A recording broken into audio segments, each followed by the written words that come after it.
छत को बड़ा गुरूर था अपने छत होने का, फिर छत के ऊपर एक छत बनी और छत जो है वो जमीन बन गई। आईपीएल 2026 की भी यही कहानी है। जिस किसी को गुमान होता है कि वो बहुत बड़ा है, क्रिकेट उसे बताता है कि अभी बहुत कुछ सीखना, समझना, जानना, सोचना बाकी है।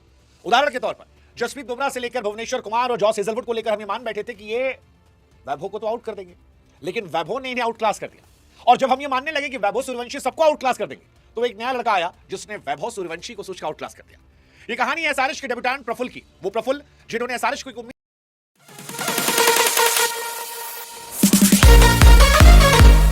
जो जयदेव उनतकट और हर्षल पटेल की तरह सामने वाली टीम से नहीं खेल रहे, अपनी टीम से खेल रहे हैं। और वो प्रफुल्ल जिन्होंने आज एक मैच में आईपीएल के 19 साल की हिस्ट्री में एक ऐसा रिकॉर्ड अपने नाम किया जो इससे पहले किसी गेंदबाज के नाम नहीं था। मतलब क्या कमाल का रिकॉर्ड था यार कि पहले ओवर में 3 विकेट, दैट टू डेब्यू पे।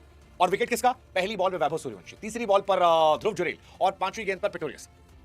Imagine, absolute cinema. बट ये सिनेमा हुआ है। ये वो कहानी है जिसकी स्क्रिप्ट अगर किसी डायरेक्टर को किसी ने दी होती तो वो उसे मजाक समझ के कूड़ेदान में डाल लेता, लेकिन ये हुआ आईपीएल 2026 में हुआ। और क्या खूब तरीके से प्रफुल्ल ने किया। मतलब वैभव सूर्यवंशी को लेकर तो प्रफुल्ल ने कहा कि भाई साहब मैं प्लान करके आया था कि मैं इसको आउट करूंगा, ये सबको मार रहा है।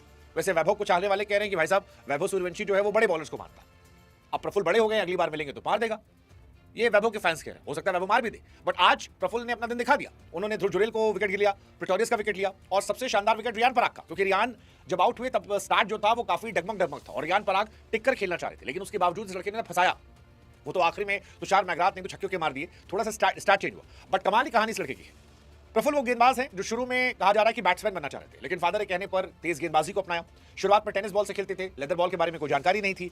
पिताजी फाइनेंशियली इतने स्ट्रांग नहीं थे। बाद में समझाया घर वालों को तो उन्होंने कहा चलो ठीक है खेल, और फिर खेलना शुरू किया। तो फिर क्या जबरदस्त तरीके से खेला। विदर्भ से आते हैं, वरुण नेरौन ने इनको पिक किया था। 6 मैचेस में 16 विकेट निकाले थे उन्होंने वहां पे। एमआरएफ पेस फाउंडेशन चेन्नई में वहां पर ट्रेनिंग ली थी। और पैट कमिंस और हेजलवुड के बहुत तगड़े वाले ये फैन है। 30 लाख रुपए में केवल इन्हें खरीदा गया था। हो सकता है कई लोग कहेंगे पहले मैच का तुक्का था जो लग गया, बट जिस तरह से लगा और जिस तरह से विकेट निकाले वो अपने आप में काबिले तारीफ थी। मतलब एसआरएच की गेंदबाजी से कोई एक्सपेक्ट नहीं कर रहा था, बट एसआरएच की जो युवा गेंदबाजी है अब वो उम्मीद दे रही है सीजन में, और ये उनके लिए कमाल है। 3 विकेट डेब्यू मैच में अगर आप निकाल लेते हैं तो ये अपने आप में एक बड़ी कहानी होती है। और तीनों में फिर कह रहा हूं बड़े विकेट थे। और चौथा फिर रियान पराग का, और ये आईपीएल के इतिहास में नहीं हुआ है। मतलब पहला मैच मैं तो बता रहा था कि मैं वॉशरूम गया था, वॉशरूम से लौट के देखा मैंने 3 विकेट हो गया। फिर मैंने कहा चलो पानी पी के आते, 5 विकेट हो गया। मैं कहा भाई चल क्या रहा है। एक पल को तो लग रहा था कि आरसीबी का रिकॉर्ड तो नहीं टूट जाएगा, लेकिन फिर जडेजा ने बचा लिया, वरना तो ये मैच जो था वो खत्म था। बट कुल मिलाकर एक जबरदस्त कहानी। आईपीएल हर साल बताता है कि टैलेंट और अपॉर्चुनिटी का मिक्सचर जो है वो आईपीएल है। प्रफुल्ल के आइडल जो है पैट कमिंस है। डोमेस्टिक में उन्होंने बहुत अच्छा किया था, विदर्भ के लिए खेला था, वहीं से फिर इनको एमआरएफ पेस फाउंडेशन दिया गया। जॉस हेजलवुड और रिचर्डसन के साथ इन्होंने प्रैक्टिस की थी, वहां से काफी कुछ इनको सीखने को मिला था।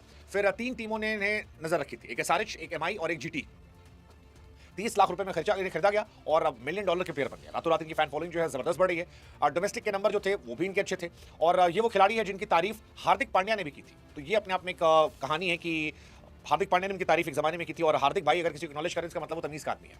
इसके अलावा शुरुआत में इन्हें करियर में कहा गया था कि इलीगल एक्शन है, लेकिन फिर इन्होंने चेन्नई में हमारे फाउंडेशन अपने एक्शन को सुधारा। और जिस दिन ऑक्शन हो रहा था उस दिन बताया जाता है कि मंदिर में बैठे थे। 2025 में अनसोल्ड थे, इस साल उम्मीद जताए बैठे थे और मंदिर में बैठ के पूजा पाठ कर रहे थे कि भगवान कहीं बिकवा दो, और 30 लाख के बेस प्राइस में बिके। अब बेस प्राइस से बिकने के बाद डेब्यू का मौका कम होता है, लेकिन ना मौका मिला, और मौका मिला तो क्या खूब मिला। इनका एडवांटेज ये कि रेड बॉल के अच्छे बॉलर है, तो टेस्ट मैचेस में भी अच्छा देख सकते हैं। बट ठीक है, अभी तो शुरुआत है, बट आगाज जो है वो बड़ा जबरदस्त है यार, क्योंकि बड़े बड़े नामों को धस गया है। मतलब आरआर वो टीम है जिससे 5 बार की चैंपियन सीएसके नहीं हरा पाई, 5 बार की चैंपियन मुंबई नहीं हरा पाई, पहली बार की चैंपियन जीटी नहीं हरा पाई, पहली इस साल की डिफेंडिंग चैंपियन आरसीबी नहीं हरा पाई। उसको इस लड़के ने हरा दिया। एक्चुअली में पहले ओवर में 3 विकेट पर वहीं तय हो गया था कि ये मैच गया, और गया इस लड़के के नाम, इसलिए सड़क नॉलेज कीजिए। कमाल है ना, यही आईपीएल की कहानी।